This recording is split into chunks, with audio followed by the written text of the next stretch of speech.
warahmatullahi wabarakatuh. Salam guru penggerak, bergerak, bergerak, menggerakkan. Saya Laili Noviana, calon guru penggerak angkatan 7 dari SMPN 1 Suruh Trenggalek. Berikut ini kesimpulan mengenai peran saya dalam menciptakan budaya positif di sekolah. Seorang guru harus mampu mewujudkan budaya positif di sekolah dengan menerapkan pemikiran filosofi KHD, nilai, peran, dan visi seorang guru. Budaya positif dilakukan dengan menerapkan konsep-konsep inti, antara lain seperti disiplin positif, motivasi perilaku manusia, posisi kontrol restitusi, keyakinan kelas, dan segitiga restitusi. Yang pertama yaitu disiplin positif. Disiplin positif merupakan suatu penerapan disiplin tanpa kekerasan dan ancaman. Disiplin positif mengajarkan murid untuk mampu mengontrol diri serta menciptakan rasa percaya diri dengan berfokus pada apa yang mereka cita-citakan. Yang kedua yaitu memahami motivasi perilaku manusia, antara lain motivasi untuk menghindari ketidaknyamanan, motivasi untuk mendapatkan imbalan, dan motivasi untuk menjadi orang yang mereka inginkan. Jika seorang murid memiliki motivasi untuk menghindari ketidaknyamanan dan mendapatkan imbalan, maka motivasi yang ada pada diri murid masih berasal dari ekstrinsik atau eksternal. Sehingga guru harus terus berupaya menumbuhkan motivasi intrinsik dari diri siswa untuk menjadi orang yang mereka inginkan dan menghargai diri sendiri dengan nilai-nilai yang mereka percayai. Dengan cara tidak berlebihan dalam memberikan hadiah, pujian, ajakan, suruhan, ataupun paksaan. Yang ketiga yaitu posisi kontrol seorang guru. Antara lain adalah posisi sebagai penghukum, posisi sebagai pembuat rasa bersalah, posisi sebagai pemantau, posisi sebagai teman, dan posisi sebagai manajer. Posisi kontrol yang sebaiknya digunakan seorang guru adalah posisi sebagai manajer. Seorang guru mengerjakan sesuatu secara bersama-sama dengan murid, memotivasi murid untuk mempertanggungjawabkan segala perilakunya, serta mendukung murid untuk menemukan solusi dari permasalahan yang dihadapi oleh murid itu sendiri. Yang keempat yaitu pembuatan keyakinan kelas. Guru melakukan kegiatan pembentukan keyakinan kelas secara bersama-sama antara guru dan murid untuk mencapai suatu kesepakatan bersama. Keyakinan kelas berupa pernyataan-pernyataan universal dalam bentuk kalimat positif, singkat, jelas, mudah diingat, dan mudah dipahami oleh semua warga kelas untuk diterapkan di lingkungan sekolah. Yang kelima yaitu penerapan segitiga restitusi. Seorang guru yang berperan sebagai manajer menuntun siswa dalam menyelesaikan masalahnya melalui 3 langkah pada segitiga restitusi. Tujuannya adalah mendorong mereka memiliki motivasi intrinsik, menyebabkan tindakan mereka akan lebih konsisten, tetap menegakkan disiplin karena mereka menghargai apa yang mereka lakukan dengan menghargai diri sendiri berdasarkan nilai-nilai kebajikan yang mereka percayai. Keterkaitan materi budaya positif dengan materi filosofi KHD adalah tujuan pendidikan nasional sesuai dengan filosofi KHD, yaitu mewujudkan pendidikan yang berpihak kepada murid, menuntun sesuai kodrat alam dan zaman dengan menerapkan semboyan ing harso sung tulodo ing madya mangunkarso tutwuri handayani. Dan untuk memudahkan mewujudkan tujuan tersebut, maka perlu adanya penerapan budaya positif di sekolah. Keterkaitan materi budaya positif dengan materi, nilai, dan peran guru penggerak adalah budaya positif dapat terwujud jika seorang guru memiliki 5 nilai guru dan dapat melakukan 5 perannya sebagai guru, di mana dalam mewujudkan budaya positif di sekolah perlu adanya kolaborasi bersama semua pemangku kepentingan untuk menyusun keyakinan sekolah yang harus disepakati dan dilaksanakan bersama-sama.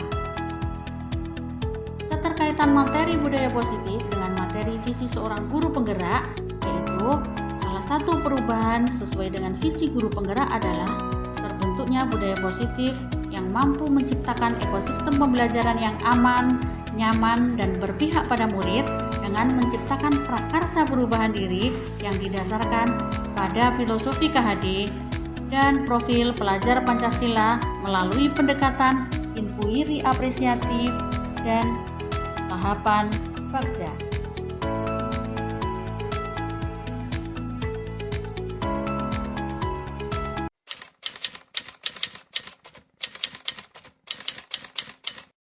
Pemahaman saya tentang konsep-konsep inti yang telah saya pelajari di modul ini adalah disiplin positif merupakan cara penerapan disiplin dengan mengajarkan anak untuk bertanggung jawab terhadap apa yang dilakukannya berdasarkan pada nilai-nilai kebajikan universal yang telah diyakini.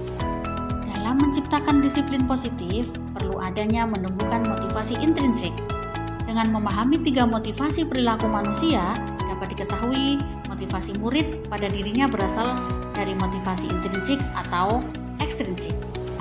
Untuk menciptakan disiplin positif, perlu dibentuk suatu keyakinan kelas dari murid, sehingga murid mempunyai kesadaran penuh tanpa paksaan melaksanakan kesepakatan kelas yang sudah diyakininya dengan penuh tanggung jawab. Dalam menyelesaikan masalah pelanggaran keyakinan kelas yang dilakukan murid, posisi kontrol guru sebaiknya sebagai manajer dengan berkolaborasi bersama murid untuk menemukan solusi dari permasalahannya yang dihadapi murid dengan menerapkan langkah-langkah dalam segitiga restitusi.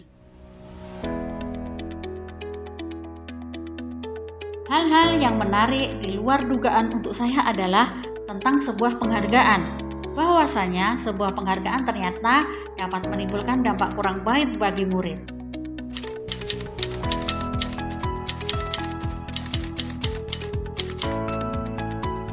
Setelah mempelajari modul ini, perubahan yang terjadi pada cara berpikir saya dalam menciptakan budaya positif di sekolah maupun di kelas adalah saya menyadari bahwa posisi kontrol sebagai penghukum dan pemantau yang selama ini saya lakukan adalah kurang tepat dan sebaiknya diganti dengan memposisikan diri sebagai manajer, yaitu berkolaborasi dan mengarahkan siswa untuk menyelesaikan masalahnya sendiri dengan menggunakan langkah dalam segitiga restitusi. Pengalaman yang pernah saya alami terkait penerapan konsep-konsep inti dalam modul budaya positif baik di lingkungan kelas maupun di lingkungan sekolah adalah ketika saya menangani murid yang tidak mengikuti pembelajaran di lab TIK dan murid yang melanggar keyakinan kelas dengan membuka aplikasi YouTube di saat tugas belum diselesaikan.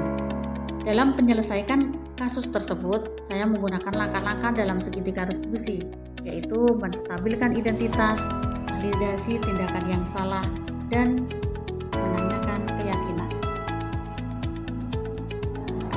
Perasaan saya ketika mengalami hal-hal tersebut yaitu saya sangat termotivasi dan tertantang untuk terus memperbaiki diri, mengembangkan potensi sesuai dengan nilai-nilai budaya positif yang ada di sekolah. Terkait pengalaman dalam menerapkan konsep-konsep tersebut, hal yang sudah baik adalah sudah mulai tumbuh motivasi internal atau intrinsik dari murid untuk melaksanakan budaya positif sesuai dengan nilai-nilai kebajikan yang diyakini. Dan hal yang perlu diperbaiki adalah saya sebagai seorang guru dalam mewujudkan budaya positif yang perlu diperbaiki adalah akan terus berupaya untuk memahami setiap karakter siswa dan mampu memposisikan diri sebagai manajer yang mengacu pada langkah segitiga restitusi dalam menyelesaikan setiap masalah ketidakdisiplinan murid.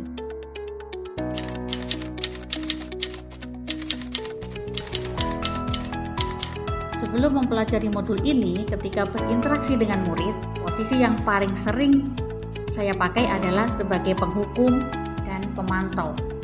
Yang saya rasakan pada saat itu, awalnya saya merasa sangat puas karena saya berpikir dengan memberikan suatu hukuman, kedepannya mampu membuat murid menjadi patuh dan disiplin. Namun akhirnya membuat saya merasa tidak tenang, diliputi rasa bersalah karena telah memberikan hukuman pada murid saya.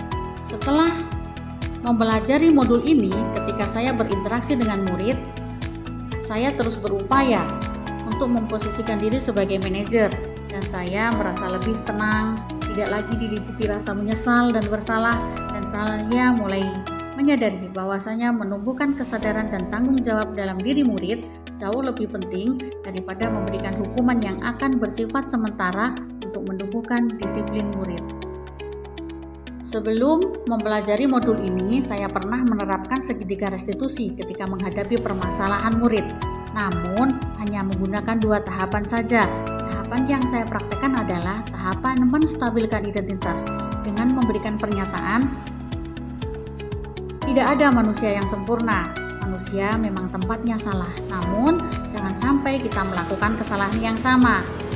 Kita pasti bisa menyelesaikan masalah ini. Kedua yaitu tahapan validasi tindakan yang salah dengan memberikan pertanyaan, mengapa kamu melakukan hal tersebut? Demikian pemaparan koneksi antar materi modul 1.4, semoga memberikan manfaat. Wabillahi taufik wal hidayah. Wassalamualaikum warahmatullahi wabarakatuh.